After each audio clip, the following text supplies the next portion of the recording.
Welcome, everyone. Welcome to this session. So we have some housekeeping information here on how to select the right language for interpretation.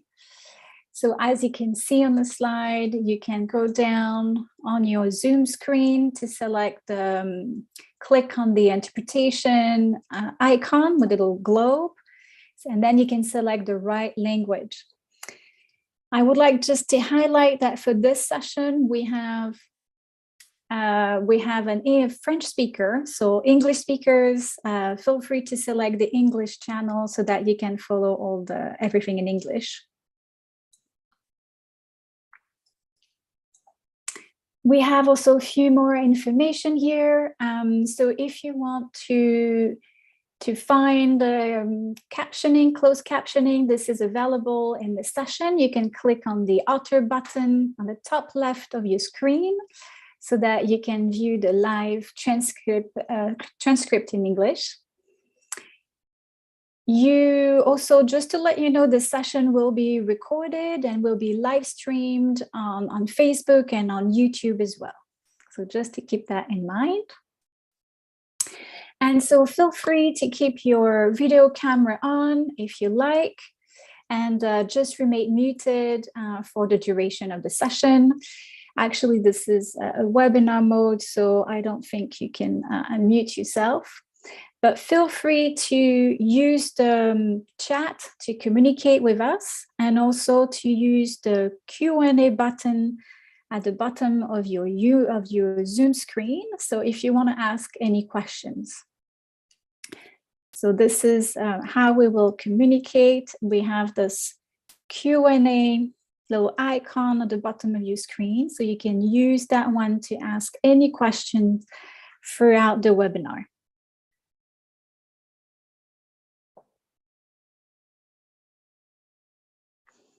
Okay, so now that we have all this housekeeping done, let's start this webinar.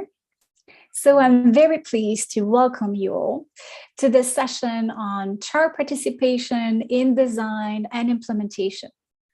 So I'm Sandra Mignon. I'm the co-lead of the CAFAC task force with Plan International. And I will facilitate the sessions with Hespef, who is the co-facilitator for the session. So, yes. So I was just saying, it's a pleasure to meet you all. I'm really delighted to be here today, representing the Alliance Secretariat team. And I really look forward to also listening and learning from you all. So thank you so much. Thank you, Elspeth.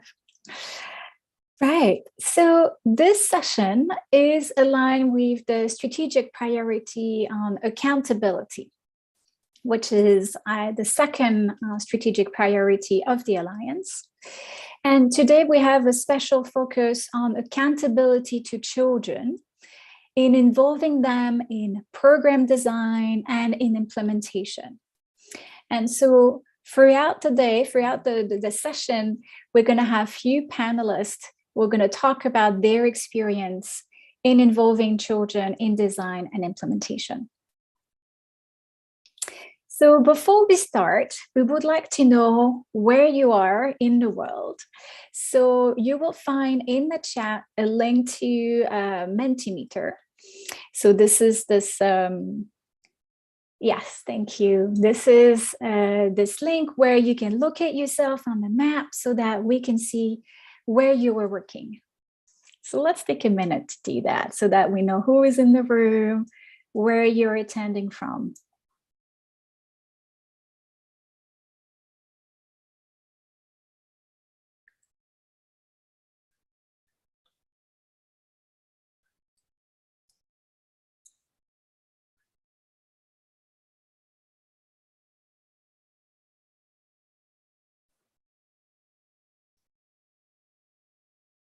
All right, so we can see some people coming, mainly in Europe, as it seems.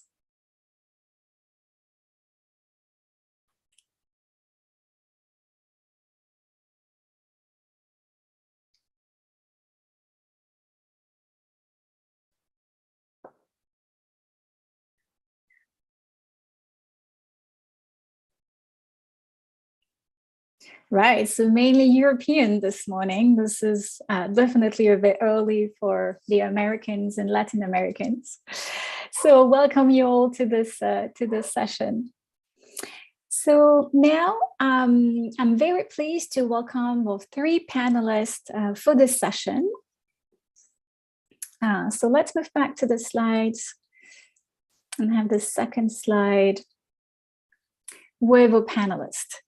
So today we have Flávio Saudade, who is the founder of Gigando pela Paz in DRC. We have Oliver Michael, who is a program manager at Help a Child in South Sudan. And Santino Ajith, who is program manager at CAS in South Sudan as well. So we will start with a presentation from each panelist, and then we will move to a panel discussion. So as I mentioned, feel free to ask questions throughout using the Q&A button. So without further ado, let's start with Santino. Santino, over to you for your presentation. All right.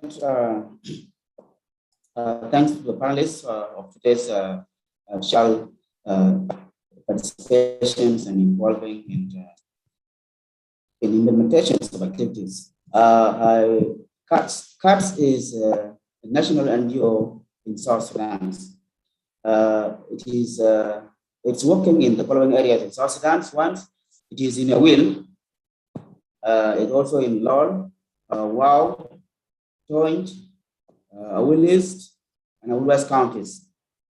Our areas of focus within CATS are, one of them is child protection rights, one of the focus we have, human rights, gender-based violence, health, food security, water and sanitation, education, peace building, and environmental protections. So these are just the areas that we are focusing in South Sudan. Next slide. This was just a brief introduction about CATS, so we'll go to next slide.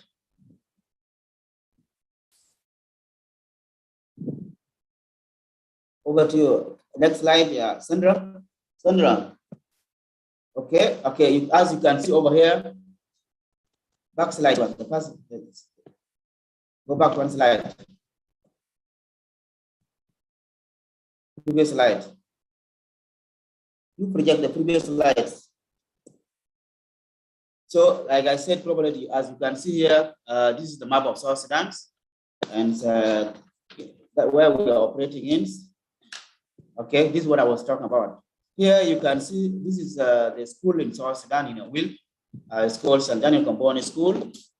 This is one of the school closing day, and during the closing day, all right. Over here, like I said before, it is the map of South Sudan on the screens, and those are the areas that we work. That I already talked about it. Okay, good. This is where I am right now. We work with children without parental care. That is what I want to say is that 6 children. Our purpose here is protect children against use of drugs, substance or drugs abuse or alcoholic in the street. So we are trying to do the counseling and mentorship so that they cannot be part of this drug abuse. Next slide. Our main focus here is to have children not being drug addicted and to prevent them from, yes, this is your goal. How do we do? These are the activities that we do within CATS. Our activities are as follows. One of the activities that we do is the radio talk show. We do the radio talk show within the communities that we work, whereby we talk about these substances that children are using in the streets. We also do debate in school and poetry on children, because debates and when we do this, we are trying to encourage children to be good citizens and to be good people in their respective societies. We also do what we call the dramas in our communities, in community gatherings, in the churches and all meetings. We do that, and we advocate to include child preachings in our churches, where we are praying in our churches, South Sudan, or in our locations here. We are encouraging or advocating that the children's rights and participation should be encouraged through our seminars in the church, through our gatherings, so that they feel and be part of the program. Next slide. So next slide. Are you getting me? So this is these are the activities. Okay. Now, why we choose drama with children? One, we are saying that drama entertains and pass simple messages to children. Children, they like what they see. They like what they hear as a simple message. So by doing drama, we are trying to educate them so that they get a good message within a short period of time, and also they see the pictures with the message being displayed to them. And this can reach to many children. So that's why we choose drama in South Sudan. We also think that the drama develop the young people to be good citizens. So when we talk of drama, we use different things, different places, different backgrounds to talk about the goodness of the children, what they should be and what they ought to be, and what they need to be in the future. So drama develop young people to be good citizens in their respective countries. They can also be successful lifelong learners. You know, when they use this drama, they can be good speakers, they can be anything in their life if they choose to, because they have learned and be able to be good citizens in their respective classes. We are also choosing drama so that we create the creativity and productiveness of the individual in their community. So we are teaching children to be creative and to be productive members in their respective communities, wherever they are in South Sudan, and to encourage them to be part and parcel of anything in their communities. So that's why we choose drama. Drama, we think that people are environmentally aware of members of society. So these children, when we play drama, they are become aware of themselves as members of societies, where they come from, members of the country, where they come from. They become lawful, abiding people. They become to know what they are and what they need to contribute to their respective communities, so that they can be good citizens, be good people within their communities, and be part and parcel of the development within the country. So that's why we are involving children in our activities, and we are using drama to talk to them using simple messages, so that they can be part and parcel of this, and also they become part of the community and they own it. I think this is how we are dealing with it here within CATS in South Sudan.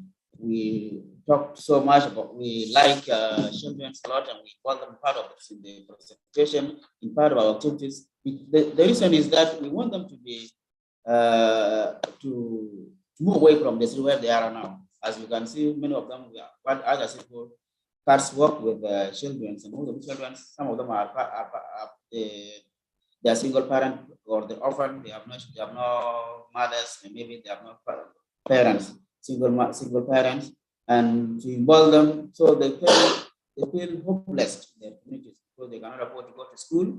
They are not able to pay school fees.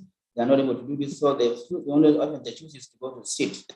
And our main focus here is to involve them in our activities so that they can be part and parcel of the community. So that's why we involve them. We do dramas in all the schools within the areas we work here in South Sudan, so that the children know how the importance, what they need to be in the communities, and how they should be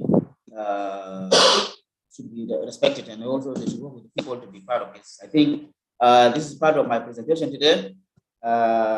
If anything that is not understood, I will be open to take questions later on. Over to you, Sandra. I think this was the last of the end of slide. Thank you, Santino. Thank you very much. And it seems, yes, there is a slight delay with South Sudan. So thank you. And very interesting presentation. Very interesting to hear how you're involving children through drama to give those messages to the children, to the communities, how you involve churches. And we can see how this is an easier way to pass messages to the community, but also to develop some skills for the children, like speaking, public speaking skills, which these are skills they can use later in their life. So thank you, Santino. So now we're going to move to Oliver. Oliver from Help a Child. Let's go back to the first slide.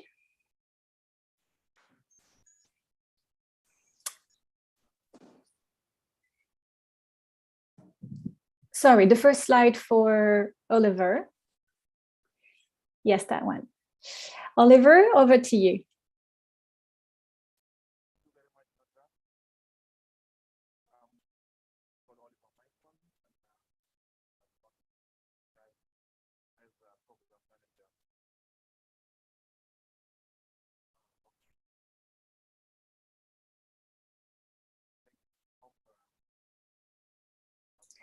Oliver, we cannot hear you. Oh, I think now it's coming. Okay, thank you. I'm Oliver Michael. I'm working with Help a Child as program manager in South Sudan. And Help a Child is an international organization founded in 1968 in the Netherlands. And Help a Child established its office in South Sudan in 2018. Currently, we are working in 3 locations in Western Bargazal, Warab, and Pibor. And our basically in 2 thematic programs. That is protection, with focus on child protection, and then livelihood and food security. These are the 3 areas. So in our approach of working with children, we try as much as possible to give the opportunity to children to lead the process of advocacy and strengthening social cohesion among South Sudanese and among the communities in the areas of operation. Boruboru, being one of the traditional South Sudanese sport, mainly played by girls, was identified as one of the most innovative traditional sports to use, to develop and to use for advocacy and for creating platform for leaders and children to interact in the communities. So Boruboru was developed in 2015, and since then it has been adopted and also recognized by the government of South Sudan as one of the South Sudanese sports. It's been played in schools and in communities. So as by the title of this slide, Children in the Lead of Protection and Social Cohesion Advocacy through Boruboru Sport in South Sudan. We can move to the next slide. Sandra. Yes, the question is, how are children empowered to lead in child rights advocacy through Boruboru? As you can see from the 5 steps here, at the beginning, we ensure that children, of course, they don't know anything about Boruboru in the first stage, but then we have to mobilize by creating awareness and in the communities, to parents, traditional authorities, and to children themselves to see the value of Boruboru in their community. And then they will start coming up to get registered. At stage 2, we basically help them to form teams, select themselves and form groups, and then we help them to understand basically the importance of working in teams and in groups. And that will help them to know the importance of each member of their group. In stage 3, basically we train some individuals appointed by the children themselves to become their coaches and referees, to represent them as their leaders or team leaders. The interest is really not to make them like a sport, but to have these coaches to continue to help them when we are not there. At stage 4, we conduct training to the players, and these trainings contain this content of leadership skills, decision-making, public speaking, nonviolence, teamwork, time management, advocacy, and skills in playing Boruboru itself. All these skills will be practiced practically in the field during the plays, and that is in stage 1. They apply all these skills during the plays because they keep evaluating and asking them how they feel and what helped them really to win, so that they can learn from it and believe that, yes, leadership is good. Taking good decisions is good. Public speaking and communication is good. So at stage 5, we basically launch the campaign, and of course they are always in lead through their leadership that we formed at stage 3. In this stage 5, group stage, we basically play this, and these are at community level. As they play at various levels, they keep zooming out, going to the upper level, administrative levels, at the Payam, at the county, and finally at the state level.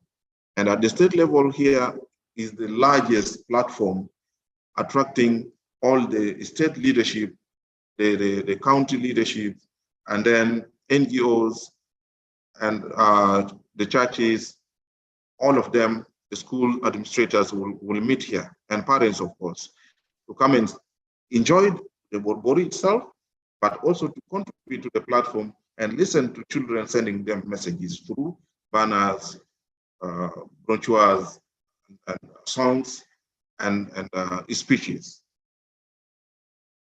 Let's move to the next.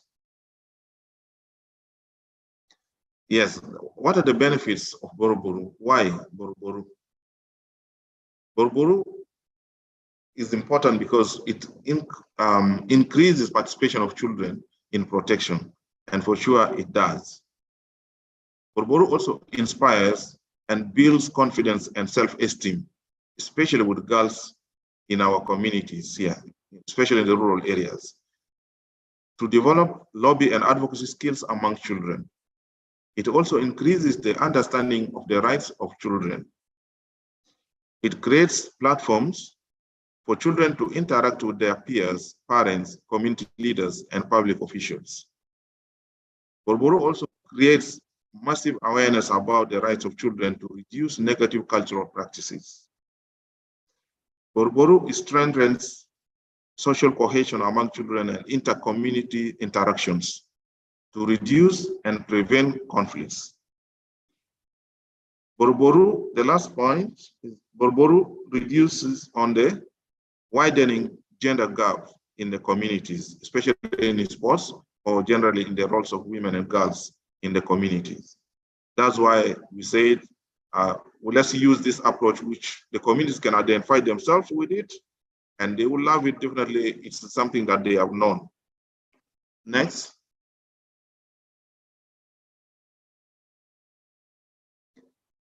Yes, here you can see how the children are cheering, and in the first picture on upper right-hand side, these are 2 teams that played, and one team won, and they are celebrating. And the other team also joined in the celebration. It's not only one, because that's how they were taught, to build social cohesion, and to be tolerant when they are defeated or when you win. Celebrate victory together. And below that first picture, you can see the girls advocating and displaying serious messages to their leaders. And that comes directly from their hearts. They are the ones who crafted these messages without anybody giving them. So they know then the context and the environment in which they live and what kind of message they should send to their leaders and to other community representatives, as well as to NGOs. These messages are very important, and this is what we really need, how girls and children should take lead in the campaigns. On the right is a girl reading very, very strong message. It's a speech written by the girls themselves, rehearsed, and read to the leaders. This girl confessed that she wouldn't have been able to present herself like this because she was very shy, very scared. But after the training and several rehearsals, she was able to present herself to her capacity. This is what this girl said. Yes, to the next.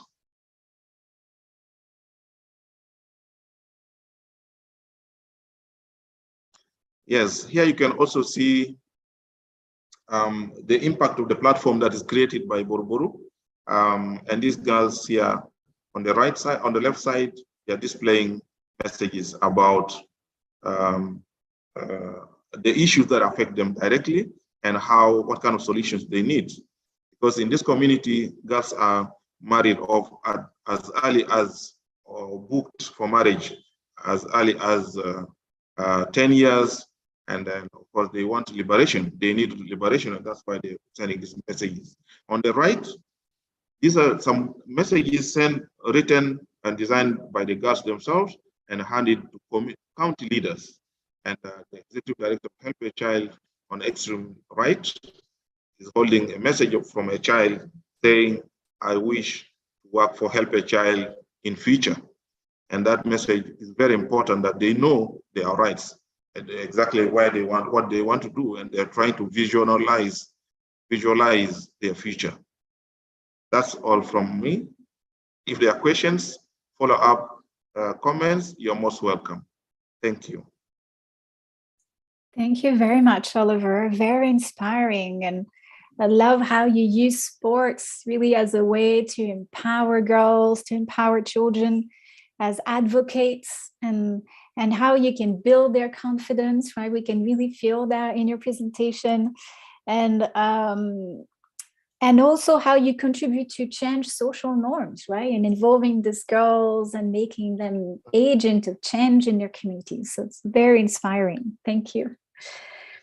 So now I will ask Flávio to come and present. So just as a reminder for all participants, please select the interpretation channel English, as Flávio will present in French.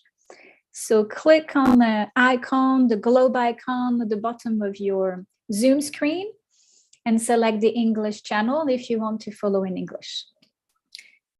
Flávio, over to you. Bonjour, merci Sandra, merci l'Alliance pour l'opportunité. Merci Santino et Oliver pour votre exceptionnelle présentation.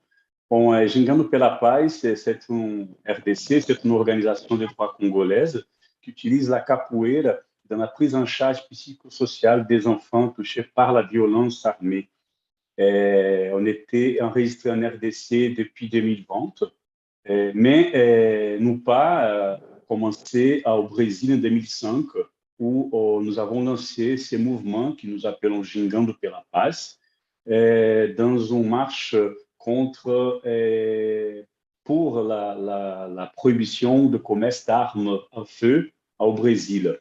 En 2008, on était invité par une ONG pour intégrer cette approche dans un projet de réinsertion des enfants démobilisés des gangs en Haïti, à Port-au-Prince.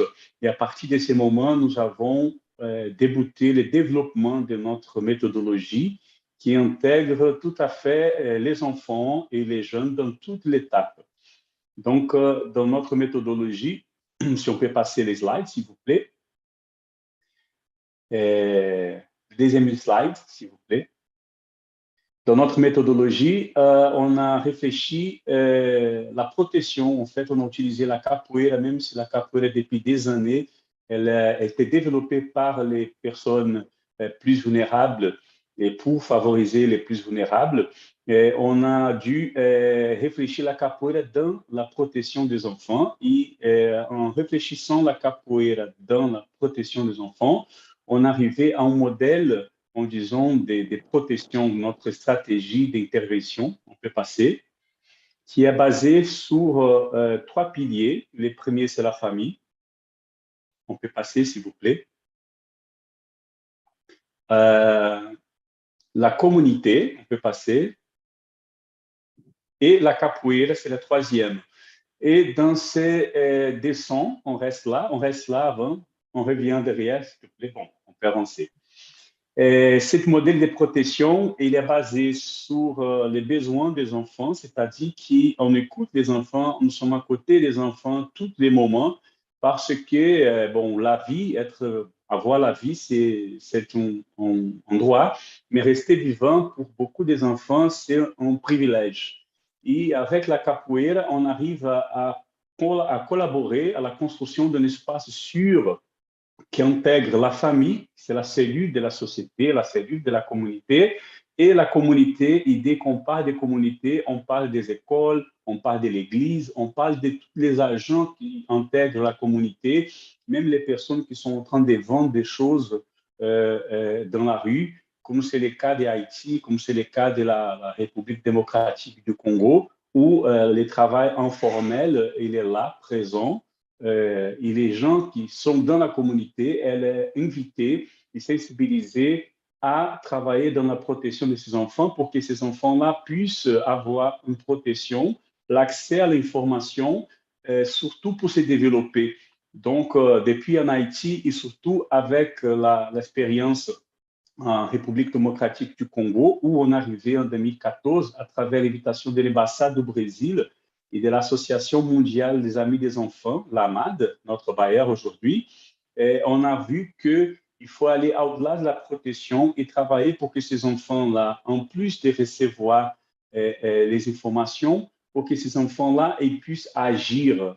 On passe au prochain slide, s'il vous plaît.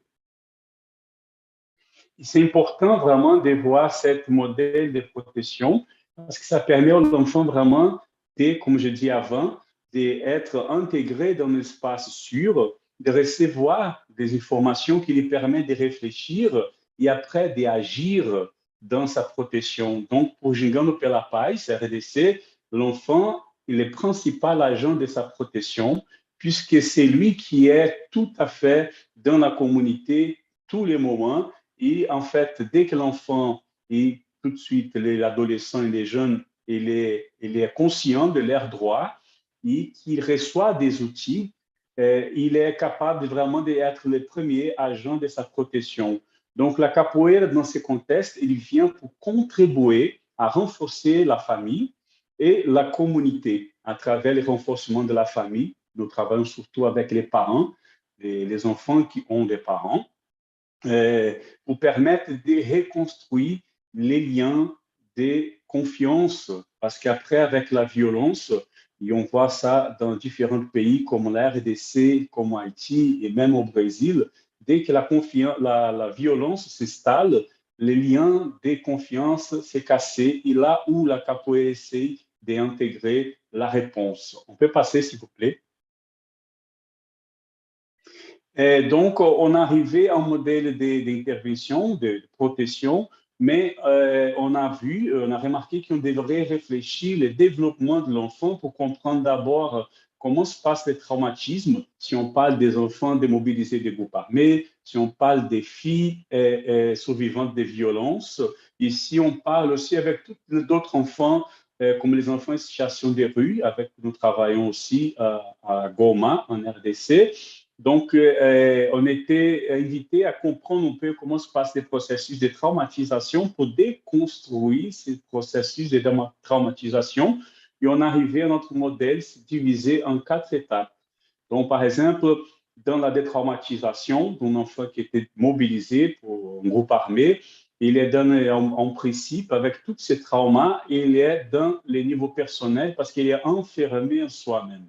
C'est-à-dire qu'il ne pense qu'à sa douleur, il ne sait pas s'exprimer, verbaliser ses émotions. Et la capoeira, à travers tous les éléments ludiques qui nous aident à travailler à niveau de la cognition, ça nous permet vraiment d'inviter l'enfant peu à peu à s'en sortir de soi-même et de regarder autour et voir vraiment que lui, il appartient à un groupe. Donc, au moment qu'il appartient au groupe, il commence à vraiment se socialiser et parfois, ce n'est pas verbalement, mais physiquement. Donc, la capoeira comme elle intègre aussi des éléments de la musicalité et la ludicité, elle permet à ces enfants de s'exprimer et d'interagir. Et peu à peu, cet enfant, il fait la ronde, il arrive au social et après le communautaire où il va agir. La capoeira, intégrée en RDC dans le programme de l'UNICEF de 2014 à 2018, elle a bénéficié à plus de 9000 enfants, 1650 filles, surtout des enfants démobilisés des groupes armés. Et là, on a vu que la capoeira, elle s'agit d'une approche innovative qui permet de renforcer la prise en charge psychosociale des enfants dans des organisations. Et c'est à travers ces modèles et l'impact que la capoeira nous a démontré, surtout pour intégrer les enfants et les jeunes dans les processus de réponse. Et à Gingando pela Paz, les enfants et les jeunes, ils sont intégrés dans toutes les étapes à partir de la réflexion pour la réponse aux besoins, la planification et les évaluations des activités. Et c'est surtout les adolescents et les jeunes qui font le travail auprès des enfants. On peut passer le prochain slide, s'il vous plaît. Et pour cela, on a décidé, après les programmes avec l'UNICEF, qui s'appelait Capoeira pour la paix, initiative de l'ambassade du Brésil et de l'AMAD, nous avons décidé de lancer un centre de formation à la capoeira sociale, puisque après les programmes, on a vu qu'il y avait une quantité assez importante de jeunes qui continuaient leur formation et qui voulaient s'intégrer aussi dans des projets et dans des actions dans leur communauté et dans d'autres organisations. À partir de ce moment, on a lancé des centres de formation en capoeira sociale qui est basé sur le concept d'information.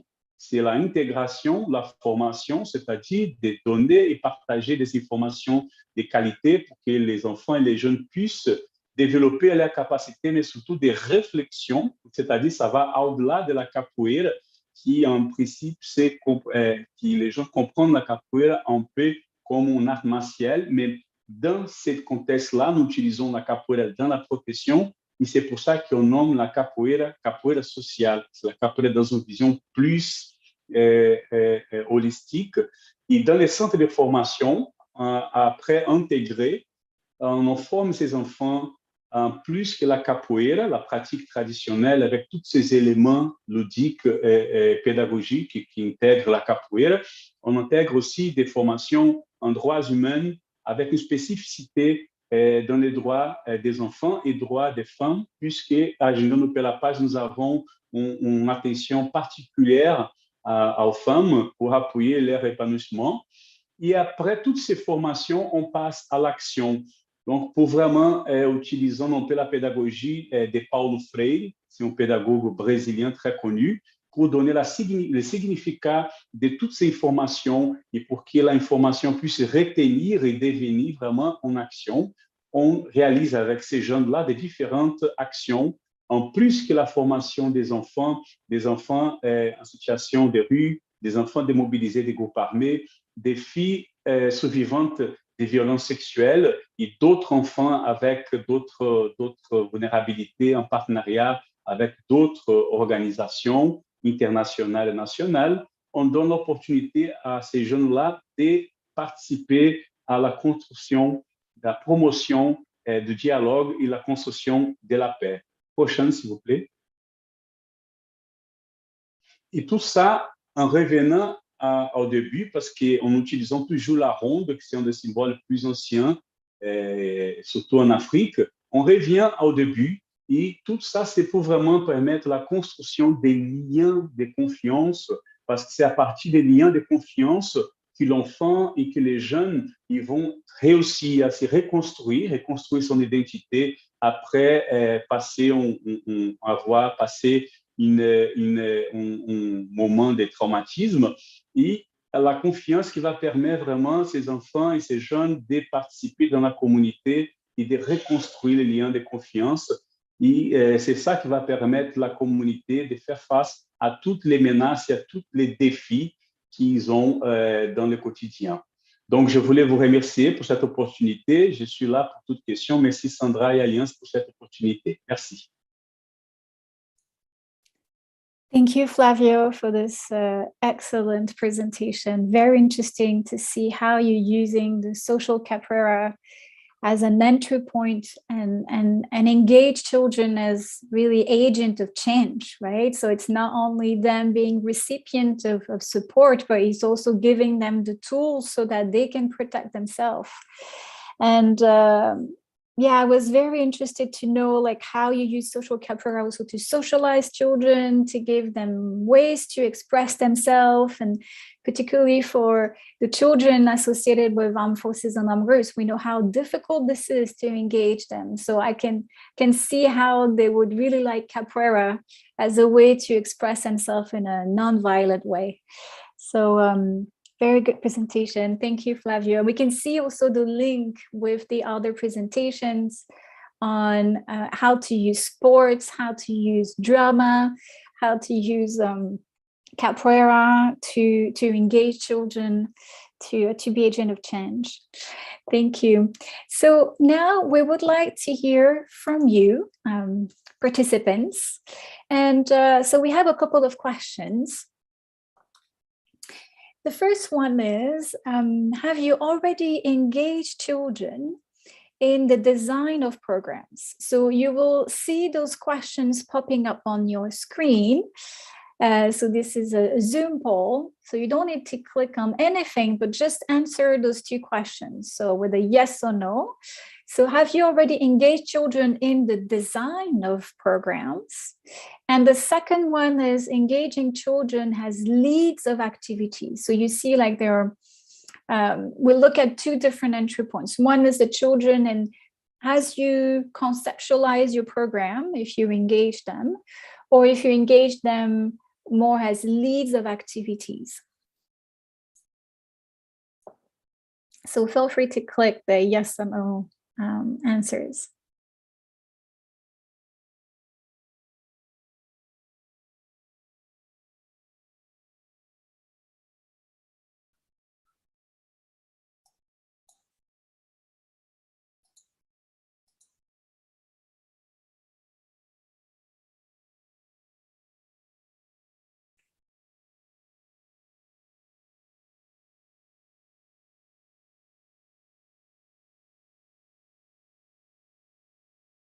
All right, okay.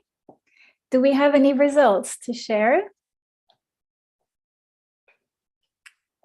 Interesting. So yes, all right. So for the first question, some of you have engaged children in the design of programs. So congratulations. We know this is not easy. And we can see that this is a bit easier to engage them as leads of activities, right? And indeed, like we've seen today, like all the advantages of involving them as leads of activities. All right, so thank you. Very interesting results. So now this leads us to our panel discussion. So we have a few questions for panelists. And again, feel free to use the Q&A function, the little button at the bottom of your screen if you want to ask any questions to our panelists. We'll have a time after the panel discussion for you to ask questions. So the first question that I have for you is if you can tell us more about how children are involved in the design and in the implementation of your programs. So first, I'd like to ask this question to Oliver. Oliver, would you like to tell us how with Help a Child, you engage children in the design and in the implementation?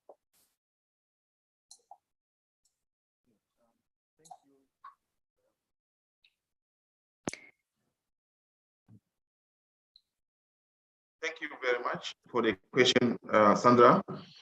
For Help a Child, what we do is, as I presented, we engage children basically by introducing our approach in a community and say, we're having this initiative. Can you identify yourself with this?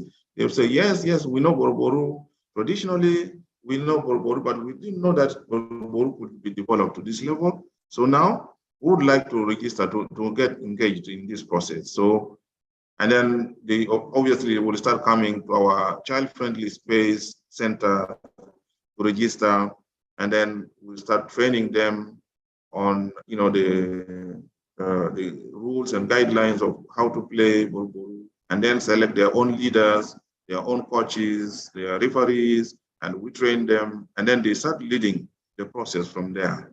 Basically playing the sport while also crafting their messages and displaying messages, communication to the community, and among themselves as children, discussing issues that affect them directly. So psychosocial traumatic experiences, then, you know, that builds them, that's helps to strengthen their confidence and self-esteem in the process as they zoom out with their campaigns. In most cases, from the center, they go out as they engage teams from other communities, teams from other child-friendly space, really making it, you know, creating different levels of platforms where they can interact with their parents and with the communities as well.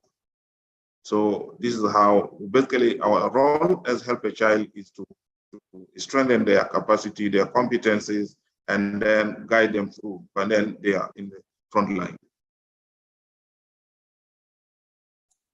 Thank you, Oliver. Very interesting. Yeah, how those children can engage other children, but also adults, and that's great. I really like that. Right. So now, Flavio, what is your experience in DRC on how to engage children in the design and implementation? Merci, Sandra, l'opportunité. Bom, avec Xingando pela Paz, tant que la capoeira, elle représente la communauté, on est toujours en ronde, en cercle, intègre les enfants depuis tout au début. Comme je disais, en Haïti, on a intégré les enfants et les jeunes dans la conception de notre modèle d'intervention et notre modèle de développement. Et depuis ce moment-là, on a commencé vraiment à investir aux enfants et aux jeunes, puisqu'on a vu que les leaders qu'on a besoin, la formation d'un leader commence depuis petit. Donc, depuis le début, on a identifié aussi les leaders, les enfants qui avaient cette capacité d'être devant les autres et de contribuer à la réflexion, à la identification des besoins et surtout l'identification des indicateurs. Donc, dans notre modèle, surtout en RDC, on a 7 assistants. Ils sont ces assistants-là, filles et garçons, qui mènent les activités auprès des enfants, auprès des partenaires. Et on a tout, disons, des étapes pour la planification des activités, des planifications les lundis, évaluation de chaque vendredi. Et dans ces moments-là, nous sommes tous les moments en conversation avec eux pour identifier les besoins des enfants, les changements, les possibles changements dans les stratégies et surtout l'identification des indicateurs, en fait, pas seulement des problèmes à régler, mais des opportunités aussi, parce que les enfants, ils démontrent une capacité extraordinaire vraiment de donner une réponse à tous les problèmes. En RDC, malheureusement, on a les problèmes de toutes sortes, la violence, mais aussi des catastrophes naturelles. Et là, on voit que ces jeunes-là, ils ont une grande capacité vraiment de travailler dans la conception et dans la réponse. Donc, notre modèle organisationnel, c'est un ronde, c'est un cercle où tous participent. On a les groupes des assistants qui est appuyé par la coordination pédagogique qui permet à ces jeunes-là de renforcer leur action dans la communauté et aussi auprès des organisations partenaires comme APSI et comme Real Africa en RDC.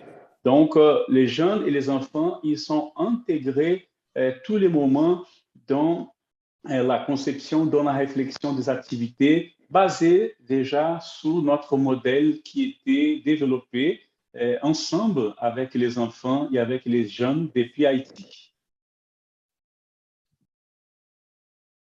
Thank you, Flavio. Yes, very interesting to see how you're engaging those children in both the design and in the implementation of your programs. And and engaging those children as assistants, right, as you call them. So, and I think you're right, like those children know what they need, they know their problems, they are in a community, they see what's happening. So giving them, like empowering them to take action, to lead other children, that's very powerful. Excellent, thanks. Okay, so now I have another question, which is more on the impact. So I'd like to ask this question to Santino. Santino, what impact did you see after engaging those children as leads of activities? Thank you, Sandra. The impact that we have seen as we engage the children in activities. First, children, there's promotion of sense of leadership among the children themselves. They feel as leaders, as the future leaders of the nations. Also, the other impact that we have seen is that children begin to develop the positive feeling of self-worth in the society. So they see who they are in society and they decide. And then they gain sense of purpose and feeling of direct control over the environment they are in. So I think this is the thing we have seen in while we engage the children. We also see that when we engage them with these activities, public, in the other hand, is also educated about the children's protection rights. So especially when we come to the drama activities in our areas of operations, so in that sense, children also they feel that they are part of human being, and therefore they feel proud to be involved in activities and to be lead. So these are the few impact that we have seen over the years that we work with children, and as we involve them to lead the activities within our areas of operation in South Sudan. So I think they feel proud of themselves and who they are and why they should be part of this. Over to you, Sandra. Thank you, Santino. And yes, indeed, interesting to hear like how you give them this sense of self-worth, sense of purpose, and they know their rights. So these are like all the skills you're giving them for drama, like this public speaking skills. Like these are skills they will keep for during the rest of their life. So they can be proud of themselves. Indeed. Okay, Oliver, have you seen any impact also in your programs in South Sudan? Yes, thank you, Sandra. Yes, indeed.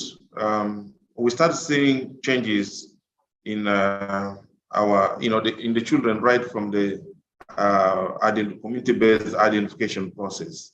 In our culture, girls are not supposed to really speak in the public, come out and show their skills and talents in the public. But then, when we start bringing them into the registration room, you will see them really, really shy and really stepping aside and sitting at the end, at the edge of the room. But then we just say, it's fine, let's all be the same. But when we get them out, we begin playing, like really facing another team from another community, you will not believe that these are the same girls who were very silent and quiet in the room, because they automatically get out, they get stimulated in the process, and you see them cheering their teams and trying to really get really happy, and you hear their voices. So this is the first transformation that we see. From there, then as they continue to climb the ladder, moving upward, they become more stronger in speaking, in advocacy, and even in voicing their own issues that affect them directly. These are the really significant impact that we observe and we document as part of our experience, and we get feedback from them directly throughout the process. Thank you, Oliver. Yes, it seems like a very empowering tool, right? Using sports in South Sudan, and so that girls can actually take the space and feel free to speak and be and face other children, adults and boys. Very interesting. Flávio, How about you in DRC? Have you seen any impact on children specifically, like how they have changed, how they have evolved from the beginning until the end? Oui, oui. Bon, ouais, nous travaillons avec différents publics, des enfants démobilisés des groupes armés, des enfants en situation de rue et les filles survivantes des violences sexuelles. Pour les enfants démobilisés, on voit vraiment une reconstruction de l'identité. Et ce sont des enfants qui parfois arrivent des groupes différents et parfois des enfants qui étaient des ennemis dans la jungle. Et la capoeira les permet vraiment de récupérer leur enfance parce qu'ils ont été formés pour devenir des soldats. Et en fait, cette formation a détruit leur capacité d'avoir l'empathie vers l'autre. Donc, à travers notre activité, la capoeira et d'autres formations qu'on donne, utilisant toujours la culture, l'art, les sports, tout, l'enfant lui permet vraiment de se reconnaître en tant qu'enfant et vraiment d'être à côté de l'autre et avoir vers l'autre un ami. Mais c'est spécifiquement avec les femmes, les filles, en fait, qui étaient survivantes, qu'on voit l'impact, parce qu'on a des cas vraiment, après des sondages, qui ont vérifié qu'il y avait des filles qui avaient l'envie de se suicider après avoir été violées, malheureusement, et qu'à partir de la capoeira, et en fait, moi, je peux dire que ces filles-là, elles ne regardaient même pas dans les yeux, elles étaient vides.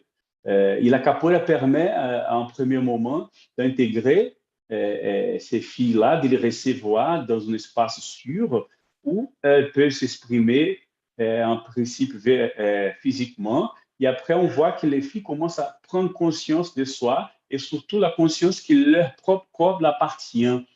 Donc, elle commence à récupérer son identité en tant que personne, être humain, et en tant que fille et femme. Et à partir de ce moment, elle veut donner en retour ce qu'elle a reçu. Et à ce moment-là, on voit vraiment une quantité assez importante de filles qui ont été issues et été vécues des moments vraiment traumatisants et qui sont là maintenant en train de former des autres femmes. Et avec un pouvoir excellent et très fort dans son discours, dans la communauté et dans l'espace de formation. Donc, je pense que c'est l'impact plus, en disant, extraordinaire qu'on peut présenter, bien sûr, avec l'appui des organisations partenaires. Merci beaucoup, Sandra. Thank you, Flávio. That's fascinating how with Capoeira you can help children to rebuild their identity and their even sense of, you know, their own body and empathy. These are very fascinating. Thank you. Wow, what all the things we can do with, you know, in engaging children. That's amazing. So now we have a question for you, the participants.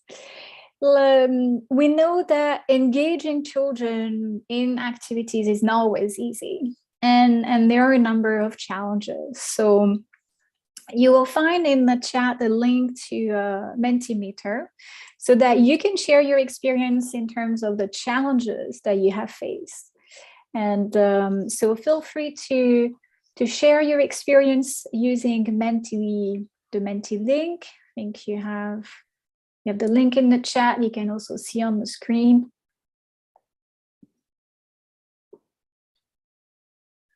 So we'd like to hear from you before we ask our panelists.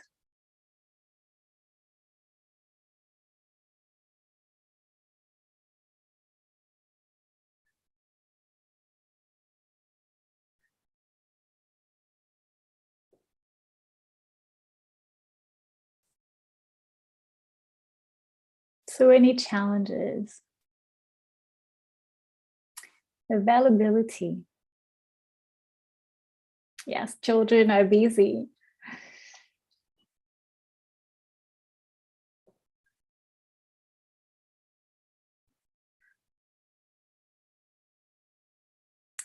The parents interfering, that's I believe, yes, that can be an issue. And I think it's one of the panelists to explain how it's important to engage parents. Actually, most of you mentioned the engagement of the community and the parents so that they understand what we're doing with their children, right? And they feel reassured we're not trying to do anything wrong with them. So engaging parents from the beginning, asking their consent is important, so they are reassured of the benefits also that their children can take from these activities. Any other challenge?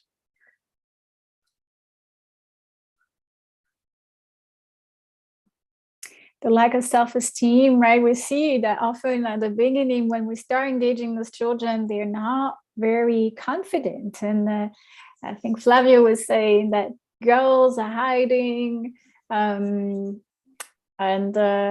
Oliver also mentioned this, like how girls didn't want to take the space, they're very shy. And so it's a process, it's not something that happens overnight. So it's managing to engage them at the beginning and gradually see how they progress, and having the resources to implement ideas. Yes, that's true. So thank you for all of these challenges. Now we're going to ask our participants. Feel free to keep adding. Oh, yes, there's some more. Staff and adults are 2 directives and times. There is a need for specific competencies to support. Yes, that's interesting. It's also changing the way we interact with children and to give them the space to actually take the lead. And often as adults, it's not always easy, right? We're used to control children and tell them what to do, and that's a lot easier than actually letting go and let children take the lead.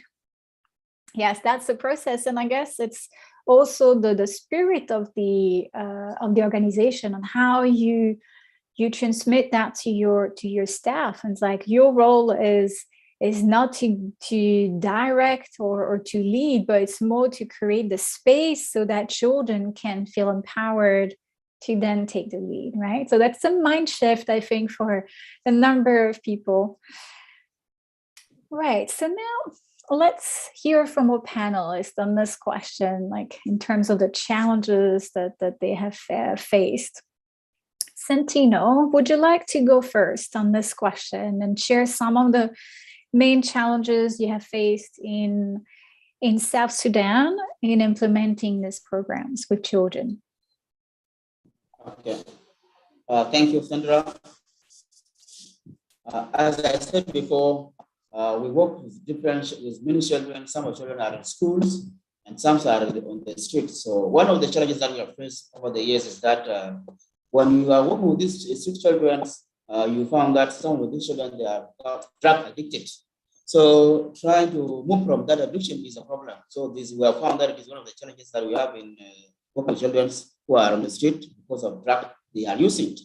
We also have, I think, one of the challenges also is the lack of proper parental care or attention to these children. So it is a problem that we are also encountering, and the challenges that we are having. We have the influence from the peer group among the children. So they are being involved in the peer group, so they tend not to listen, tend not to participate. And there's also lack of social responsibility. You know, children, they don't want to be, sometimes they don't want to be part of this thing because they are not responsible themselves. Then here in South Sudan, like where we have a lot of problems, there's also lack of access to education is a problem that we have. Sometimes we want to take them to school. Some they are not able to school because they are not able to, because of due to funds. Funding is an issue to them, so we are not able to get the right people or to take them to school. So lack of funding is another challenge that we are having here. Here also in South Sudan, the country comes from the war. There's also rampant child abuse. What I mean is that there's child defilement, or child raping. Like last week here in a will or last month, a little girl of 5 years old was defiled and raped and killed to death by a trader within the town. Arab trader. So these are challenges that we are having. So think there are countable challenges that we are having in dealing with these children, because I think I have problems with mine. Are you getting me? Okay, so like I said, children or the parent or the child, they need to be detained so that they don't abuse the children within the country. So I think over the years, these are just few of the challenges that we have faced. Over to you, Sandra. My mic is problem. Thank you, Santino, for all of these challenges, like drug addiction, lack of parental care, the influence of peers that can sometimes may not encourage them to be part of your activities, and violence, it seems, in general. Can you just tell us more about how you overcame those challenges? Okay, how we are managing children is we are doing what is called stakeholders meetings regularly within our areas of operation. So wherever we call both children and parents to be part of the meeting, where we sensitize the community to create awareness, so that we bring these children together closer to us and closer to the people. So I think this is one of the things we are doing in school. Also, when we go to school, we are doing what is called PTA, parent teachers training sessions, whereby we involve both children and parents in the school, and teachers, we train them so that they know their respective role within the communities. We are also doing radio talk shows within our local areas, talking about the usefulness of children and why they should be involved in all activities. In using our local languages, and so that the language that they can understand. So I think carrying out radio talk show frequently is how we are able to manage these things. One of the things also, we are doing disseminations of laws within South Sudan, like especially the Child Act.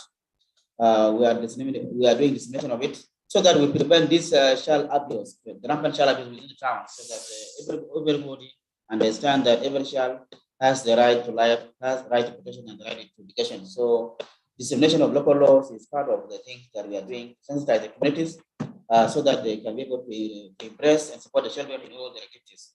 I think these are the few examples that we have used in the past, and some of them has worked. I think when we were doing the stakeholders meeting, like we carried out with the children, a good example was that, there's a certain boy and girls, they were drug addicts. So when we begin to do the drama, we take them and perform dramas and talk to them about what they should be in the suspected community. These children tend to be good children. They went back to their respective communities, they went back to school, and now they are very inspiring in their respective school, and they are performing well. And in the past, there were children that were in the street, but through our interventions of holding frequent meetings, sensitization of them and creating awareness within the communities and what they ought to be in the future, they were able to turn out to be the good people. I think frequent stakeholders meeting is one of the key things that we are using here to talk to these children, to value them and to involve them, to say that you can do it. Nothing is difficult. So I think this is what we have done in the past, and it works. Thank you. Over to you, Sonia. Thank you for these examples of how you engage the various stakeholders and the Parents and Teacher Association. We know these are very powerful groups that then can be engaged in all this awareness raising that you're doing, right? So that's interesting. And I like the example you gave of those two children who were drug addict and through playing drums and gradually engaging them, finding people who are there to support and to believe in them. I think this is what I heard, right? Like people who believe in those children and then give them a different perspective on themselves. Like you're not just, using drugs, you can do other things. And here is another way that you can take, right? Very interesting. Thank you, Santino. Now I'd like to turn to Oliver. Oliver, any challenges that you have faced and how you overcame them? Yes, thank you, Sandra. First of all, for sure, we have been experiencing a lot of challenges in implementing Boruboru. As a newly developed sport in the country, and it's only focusing on girls, it becomes even more sensitive for parents to see people mobilizing their girls to go and play, where they are boys or they are men or whatever. They don't understand that. From the beginning, we faced significant resistance from parents, and then gradually we started we developed actually a consent form where a parent, especially when we're working in host communities or in IDP camps, we encourage parents to sign a consent letter together with their daughter or their children so that they can participate in, and that has been working really well. In the form, we also screen the health background of their children before we can engage them in the sport itself, because some children may be having breathing problem or chronic issues. So it's only the parents who can tell us that, yes.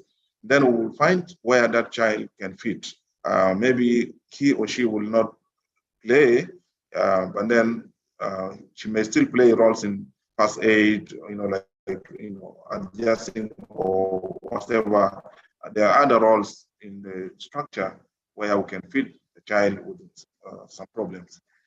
Secondly, when we are working in a school, institution, like working with children in schools, we basically engage the school administrators, to build confidence and tell them, yeah, this is what we're doing. And we started producing pictures of children, especially children who perform the best, like the best players of the year or best players of the campaign. Then we take picture and invite their parents, especially to come and witness the performance of their children. And that encourages parents to really also encourage their children to go and join in the game, in the matches. In other communities where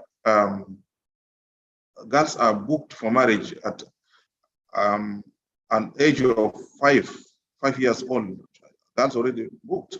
Actually, when you engage girls from 10 and above in these matches, you see the people who come to watch them play are basically their future husbands.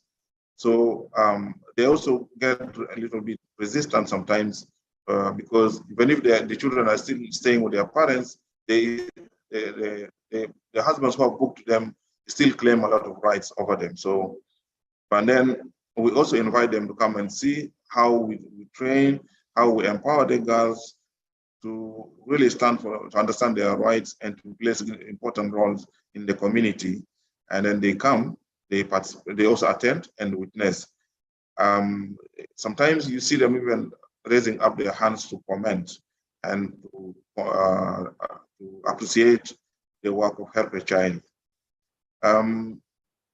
Yeah, these are some of the challenges, but sometimes you also, because of traditions and taboos, the way girls dress, the sportive way, putting on the jerseys, and in some cultures they don't like it, but then we have to pass through the administrators, the authorities, the local government authorities, to basically explain and also support, because we have the sports departments in all the local government locations, and through them it's always easier to convince the parents and to reduce some of the resistance that we face. Otherwise, generally, Boruboru is already catching, fire and being accepted in all communities. Thank you. Thank you, Oliver. It sounds, yes, that indeed, like there is a lot of enthusiasm around Boruboru, and yes, I can imagine that in a context like South Sudan, it's not always easy to do this empowerment of girls, and particularly for those who are already promised for marriage. So I can only imagine the resistance you're facing from the community and from future husbands as well. Thank you. All right. I think we came to the end of our panel discussion. So now we have some time for questions and answers from all participants. So feel free to use the Q&A function, like the little button with the two bubbles at the bottom of your Zoom screen, to ask any question to our panelists. Anything you would like to know more.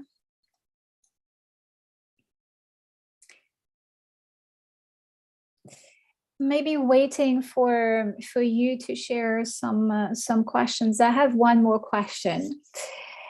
I can only imagine that in the context where you work, like DRC, South Sudan, there are a number of risks, and then we heard like the challenges. So are there any measures that you have taken before the start of your program to mitigate those risks, like things that you did consciously before and saying, we know that this can, that may create some risk for children, so we're going to put all those safeguards in place so that we mitigate this risk?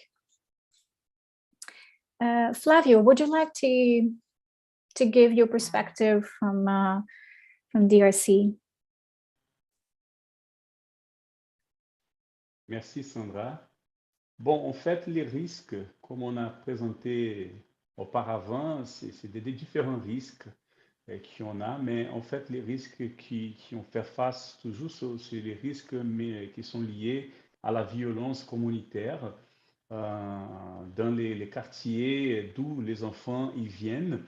Les risques majeurs, c'est vraiment les viols, c'est la mobilisation par des groupes armés, pour leur intégration dans des bandes, des crimineux.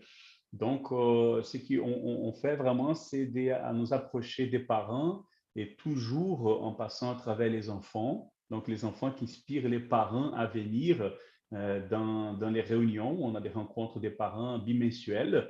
Et l'idée, vraiment, c'est de créer un réseau avec ces parents et surtout avec les enfants et les jeunes pour permettre de répondre à ces menaces, de les approcher déjà les parents pour qu'ils puissent faire une réponse rapide à tous ces risques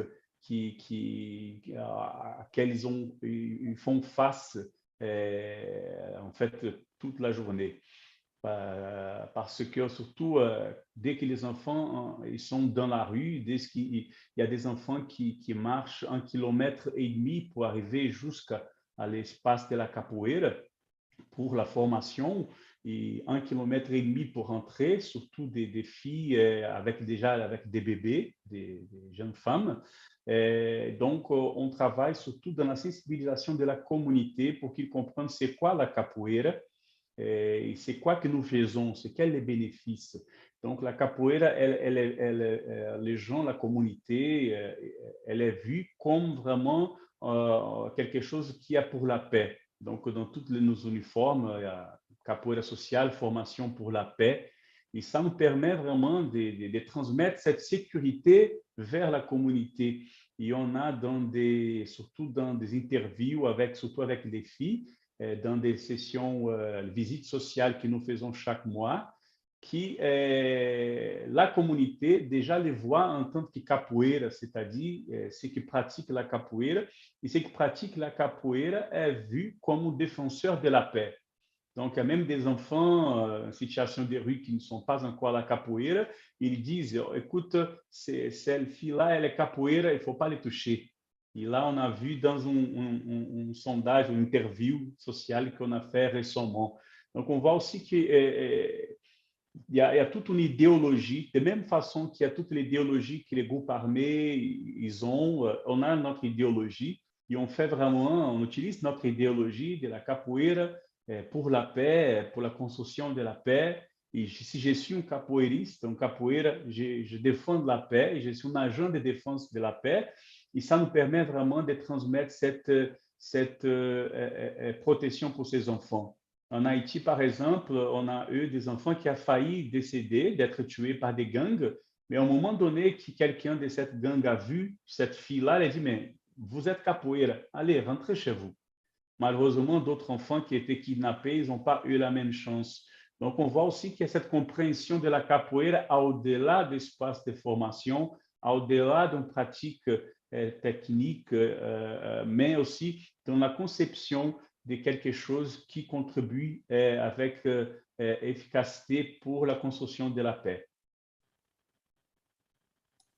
Wow. I mean, I'm just very impressed. I think that's such a great way of setting up, you know, the environment for your activities. And indeed, like gangs who don't want to approach people who are part of the capoeira. I mean, that's a significant achievement. I think he can be really proud. Right. So let's see. I think now we have one question in the chat, in the Q&A. So are these initiatives happening in other regions? And see if there is any plan to expand in other countries. And can you support those who would like to set up similar initiatives? Yeah, so these are some questions. So who would be interested to contribute to respond to this question? Yeah. Yes, Oliver? Yeah, Oliver? go ahead. Yes. Yes, for sure. We are currently, you know, we are working in South Sudan, but Help a Child also works in other countries, in Malawi, in DRC Congo, in Burundi and Rwanda, and in Kenya, in Africa. Our colleagues in Congo have surely asked us to introduce, to come and train some of their staff so that they can integrate Boruboru approach in their programming. And I know, like here in South Sudan, more than 6 other international organizations have already started using Boruboru for campaign and for empowerment, as well as many other national organizations. And so, yes, we are ready. We have the manual, we have the training materials, and everything ready for empowering and for expansion. Yeah, to any location where our partners and potential partners who are willing to take up this cause, we are ready to help. Excellent. Thank you, Oliver. Anyone else would like to contribute? Yes, Flávio. Bon, en parlant des centres de formation de la capoeira sociale, on a 3 objectifs. Et un des objectifs, c'est de soutenir les organisations qui utilisent déjà la capoeira sociale dans leurs programmes et qui soient réutilisées la capoeira. Donc, on a aussi pilier vraiment notre mission de transmettre cette approche innovative à d'autres organisations, telles comme on a fait avec l'UNICEF. Donc, on a RDC, on a déjà travaillé avec APSI, avec En avant les enfants. On a travaillé, et là, on avance pour travailler aussi peut-être avec PANS, la Fondation PANS de Dr. Mukwege, pour intégrer la capoeira dans la réponse des actions avec les filles survivantes des violences sexuelles. Et on a aussi un partenariat avec CAGED, qui est un centre d'orientation des enfants démobilisés des groupes armés. Donc, l'action de Gingano pela Paz, elle se passe surtout à travers et ensemble avec des partenaires, surtout parce qu'en ce moment-là, même si on a des années d'activités et des preuves concrètes de l'impact positif de la capoeira, on veut vraiment consolider des partenariats pour permettre à réaliser des études pour transférer cette technologie sociale à d'autres partenaires. Et ça inclut aussi d'autres organisations dans d'autres pays en Afrique, puisqu'on a aussi l'objectif de créer un réseau à la capoeira sociale en Afrique, en Amérique latine. Aujourd'hui, nous sommes notre siège, c'est au Brésil, on a des représentations en France et aussi des représentations en Haïti. Donc, le centre de formation de la capoeira sociale a cet objectif vraiment de travailler avec d'autres organisations pour que ces organisations aussi puissent se bénéficier de cette approche dans leur programme. Merci beaucoup. Excellent, thank you. Anyone else would like to contribute? Or any other questions?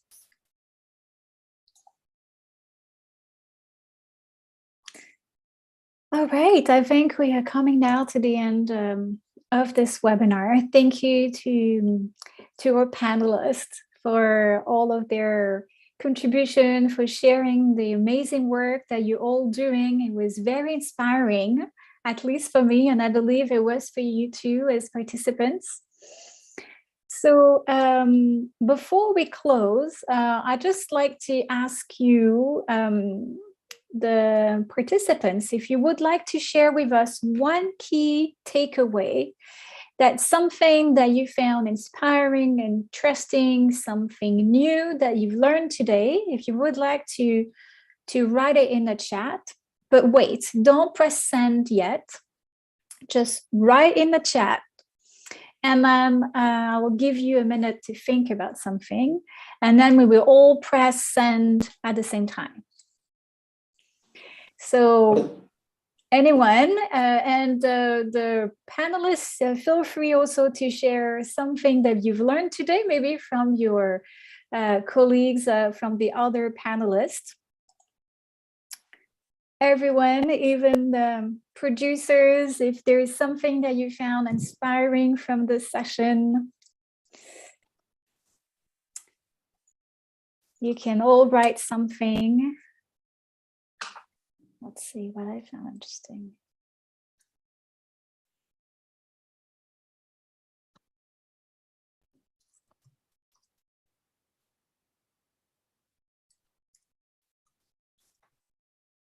Okay. Yes, so you can send it to, you select everyone in the chat, right? So that everyone can see your response, and then I will tell you when to press send.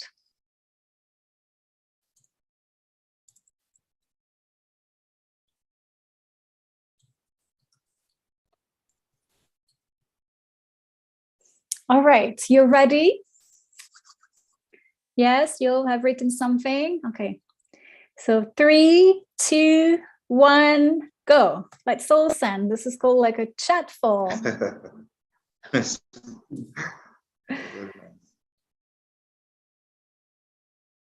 Great, yeah, and lots of very interesting key takeaways. So thank you, everyone. I will hand over to David for a few announcements about the, I think there is a survey. David, thank you. Thank you to all the producer and co-facilitators.